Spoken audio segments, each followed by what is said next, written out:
Nesse vídeo eu vou demonstrar um sistema web para a simulação de redes de Petri na forma analítica. Bom, esse programa aqui foi pedido na disciplina de Sistema Embarcados e eu fiz ele no NetBeans utilizando Java e JSF. Aqui eu tenho o código do programa.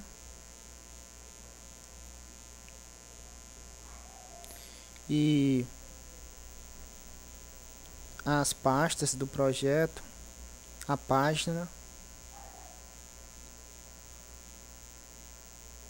bibliotecas. Bom, eu vou simular essas duas redes de Petri aqui, essa aqui com capacidade infinita e essa outra com capacidade finita. Aqui eu tenho a página de configuração inicial. Aqui define-se o lugar, o número de fichas, a capacidade do lugar, de forma infinita ou finita. As transições, o número de transições. Aqui nesse painel se faz as associações de lugar para transição e de transição para lugar. E aqui vai mostrar o conjunto de arcos. Nesse outro, a função arco. E aqui a marcação inicial do sistema. Bom, aqui na simulação eu tenho as tabelas para simulação e as matrizes pré, pós, post e de incidência que o sistema vai gerar. É um sistema simples e apenas para simulação de forma analítica. Bom, agora eu vou simular, vou modelar aqui essa rede de Petri. Aqui para essa rede de Petri eu tenho 5 lugares, P1, P2, P3, P4 e P5. No lugar P1 eu tenho uma ficha e nos outros nenhuma ficha. Bom, então agora eu vou preencher esses valores. Vou definir o lugar 1 com uma ficha, capacidade infinita. Vou clicar aqui e ele vai gerar aqui o P1, o lugar P1. Para o lugar P2 não tenho nenhuma ficha, P3 zero ficha, P4 também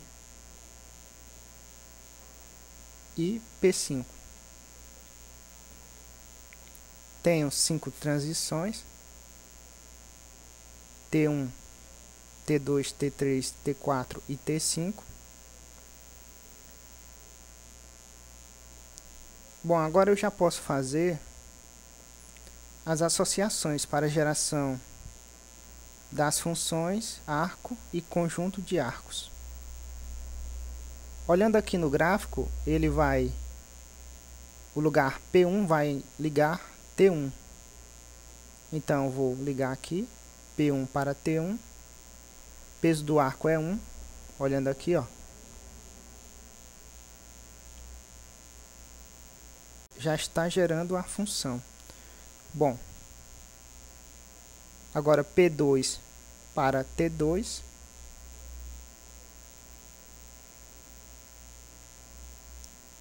P3 para T4, peso 2.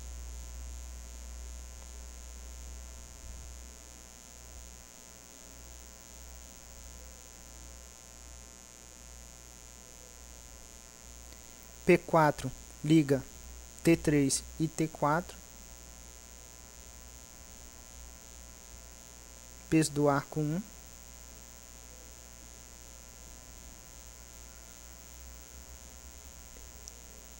P5 liga T5.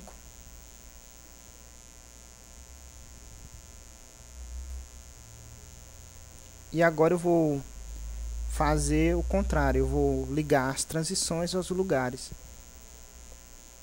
Clicando aqui, ele vai habilitar para a função post e eu vou ligar T1 a P2 e a P3 com o peso 2.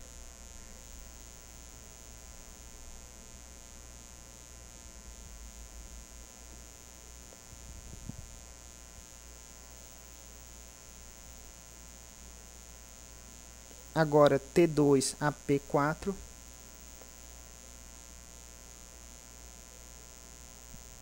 E T4 a P5.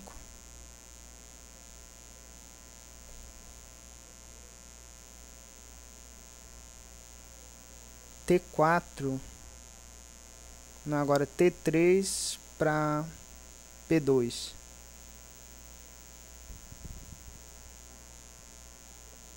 E T5 para P1.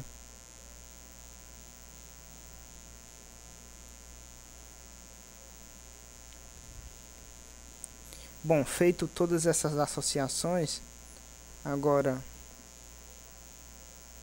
é possível ver aqui a função, peso do arco, e o conjunto de arcos e a marcação inicial, que foi gerado aqui a partir dessa página de configuração inicial.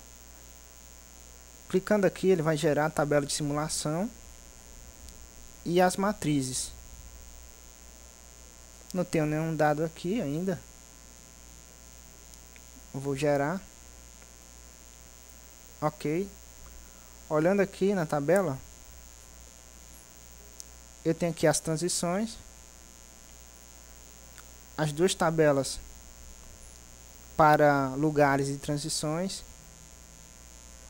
Aqui na primeira tabela eu tenho os lugares P1, P2, P3, P4 e P5, um número de ficha que contém cada lugar, a função pré-conjunto de P. Como assim? Bom, antes de P1 eu tenho T5 que interliga P1. Olhando aqui, T5 interliga P1. P2, T1 e T3 liga P2.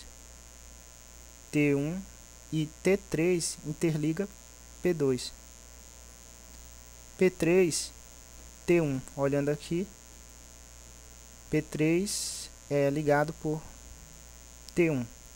E assim por diante. Também tenho aqui a função pós-conjunto de P, que são os conjuntos pós o lugar que associado aqui. Então, para P1 eu tenho T1, olhando aqui, do lugar P1 interliga T1. P2 interliga T2, P3 liga-se a T4 e P4 a T3 e T4. Olhando aqui, P4 interliga T3 a T4 e assim por diante. Bom, tem aqui a função pré-P com os pesos dos arcos, P1, T1 com o peso 1, P2, T2, peso 1, P3, T4, peso 2, e a capacidade do lugar, que é infinito. Na outra tabela tem as transições, as funções pré-conjunto de T. Ó, antes de T1 eu tenho P1, T2, P2, T4, P3 e P4. Olhando aqui, por exemplo, para T4 eu tenho P4 e P3, interligando a transição T4. Tenho aqui o pós-conjunto de T e a função pós-T com o peso do arco. Por exemplo, T1 para P2 eu tenho peso 1 e de T1 para P3 eu tenho peso 2. Olhando aqui, T1 para P3 eu tenho o peso 2 e T1 para P2 eu tenho o peso 1. Aqui eu tenho as matrizes, matriz pré e post, e a matriz de incidência, que significa o seguinte: na primeira coluna, se eu disparar T1, eu vou tirar uma ficha de P1, vou colocar uma ficha em P2, duas fichas em P3. Disparando T2, eu vou tirar uma ficha de P2 e colocar uma ficha em P4. E assim por diante. Se eu disparar T3, eu vou tirar uma ficha de P4 e colocar uma ficha em P2. É para isso que serve a matriz de incidência. A matriz de incidência é a matriz post menos a matriz pré. Bom, para simular essa rede de Petri, eu vou olhar aqui as transições. Ó. Tem o T1, está habilitado. Eu posso disparar. T2 não está habilitado. T4 não está, nem T5, nem T3. Se eu disparar T1,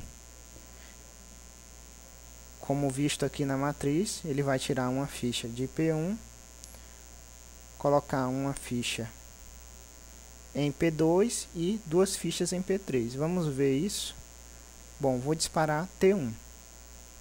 Colocou uma ficha em P2 e duas fichas em P3. Tirou uma ficha de P1.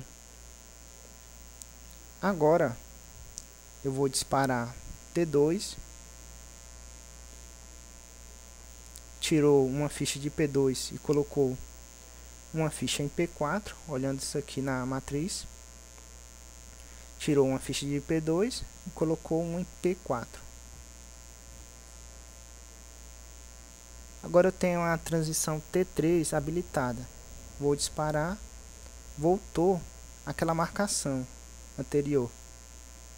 Agora eu tenho uma ficha em P2 e P3. Olhando novamente, eu tenho T2 habilitado. Vou disparar. E vou disparar agora T4. Ó, olhando aqui na matriz, se eu disparar T4, ele vai tirar duas fichas de P3, uma ficha de P4 e colocar uma ficha em P5. Foi isso que ele fez. E agora vou disparar T5 e vai voltar para aquela marcação inicial. Bom, é isso aí. No próximo vídeo eu vou mostrar essa outra rede de Petri para capacidade finita. No caso aqui, para P2, eu tenho a capacidade 4. É isso aí, até o próximo vídeo.